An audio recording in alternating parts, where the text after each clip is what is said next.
Hi, welcome to Grambo's IMO. Today, we're going to talk about the inauguration.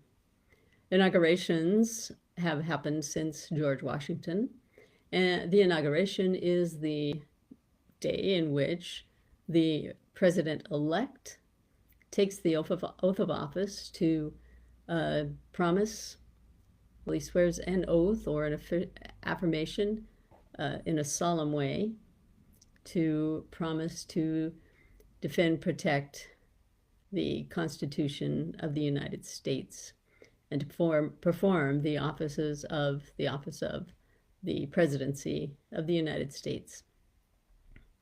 The inauguration is a day when the elected president stands before the American people and makes this promise, this oath, this solemn affirmation. And so Donald John Trump will do that tomorrow at noon.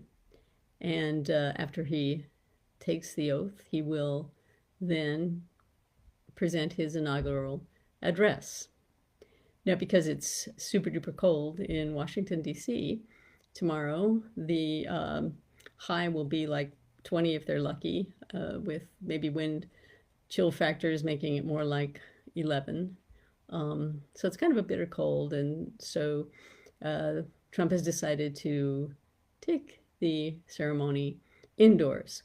So it will be at inside the Capitol in the rotunda, which is an amazing, marvelous spot in our Capitol that is really, it shows the greatness of, I think, our democracy.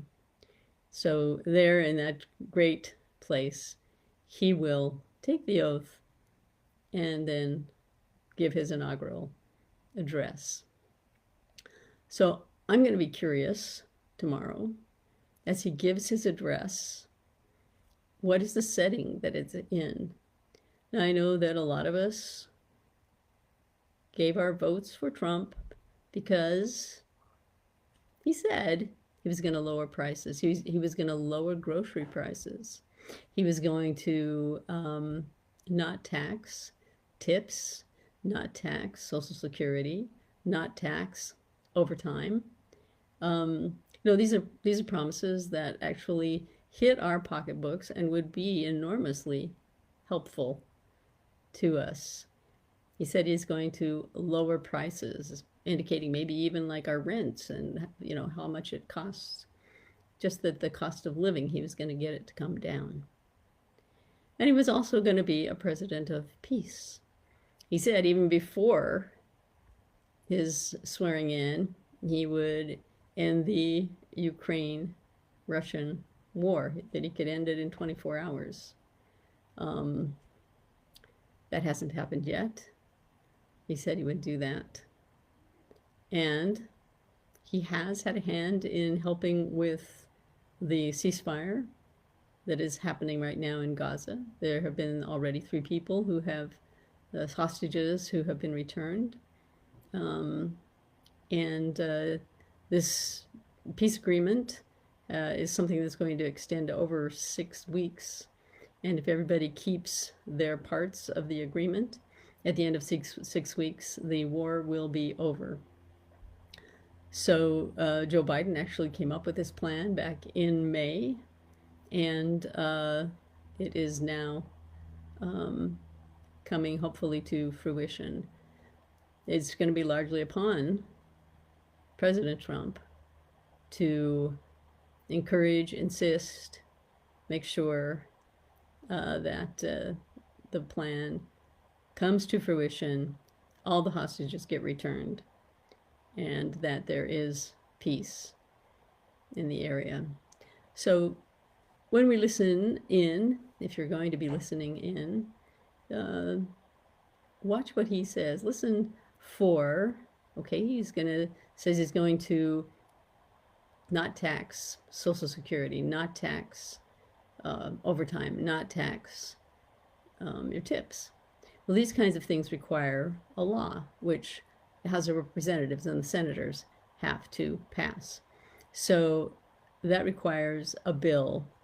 So let's hear, what is Trump's plan for what kind of bill is he going to get his House of Representatives and his senators, they're all Republican controlled now. How's he going to pass? What kind of proposal does he have for bills that will pass the House and the Senate to then exempt taxes on our tips and our overtime and our Social Security? Now, I have to say regarding overtime that the Project 2025, which Trump kind of said, oh, no, that's nothing that's happening. But indeed, many of the architects of the plan of Project 2025 are being installed in his cabinet. And for overtime, well, there's a plan to basically limit overtime, claw back the circumstances under which you would be getting overtime. So keep an ear out for what he says. What concrete plan does he have to do that? What concrete plan does he have for Ukraine? What concrete plan does he have for Israel and Gaza? These are all things that I'm going to be curious about what will be his plan. As for groceries, he said he was going to bring the prices down. He has backpedaled on that a little bit, but let's hear if maybe, when he's speaking to all of us, what does he have to say about that? And now speaking to all of us, I want you to notice who are the people that are in the select seated area, which is going to be behind him. Normally, that's like where the president who is just stepping down and other presidents, that's where they would be seated. People who are leaders of the House and the Senate, that's where they would be seated. Trump has invited, President Trump will be having billionaires sitting behind him. Billionaires, the Vice President of China. You might be hard-pressed to find somebody who represents you. But look, maybe there is. So, this is going to be the inauguration tomorrow. These are the things that we need to be watching for and listening for. And if President Trump does not have any concrete plans to do the things that are going to help us the most,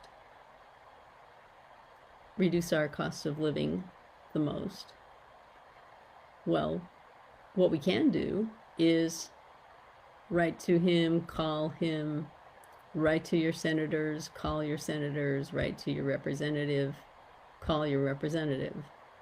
Speak up. That's what we do in America. Speak up. So, I truly do hope that Donald John Trump, as president, will bring us peace and prosperity.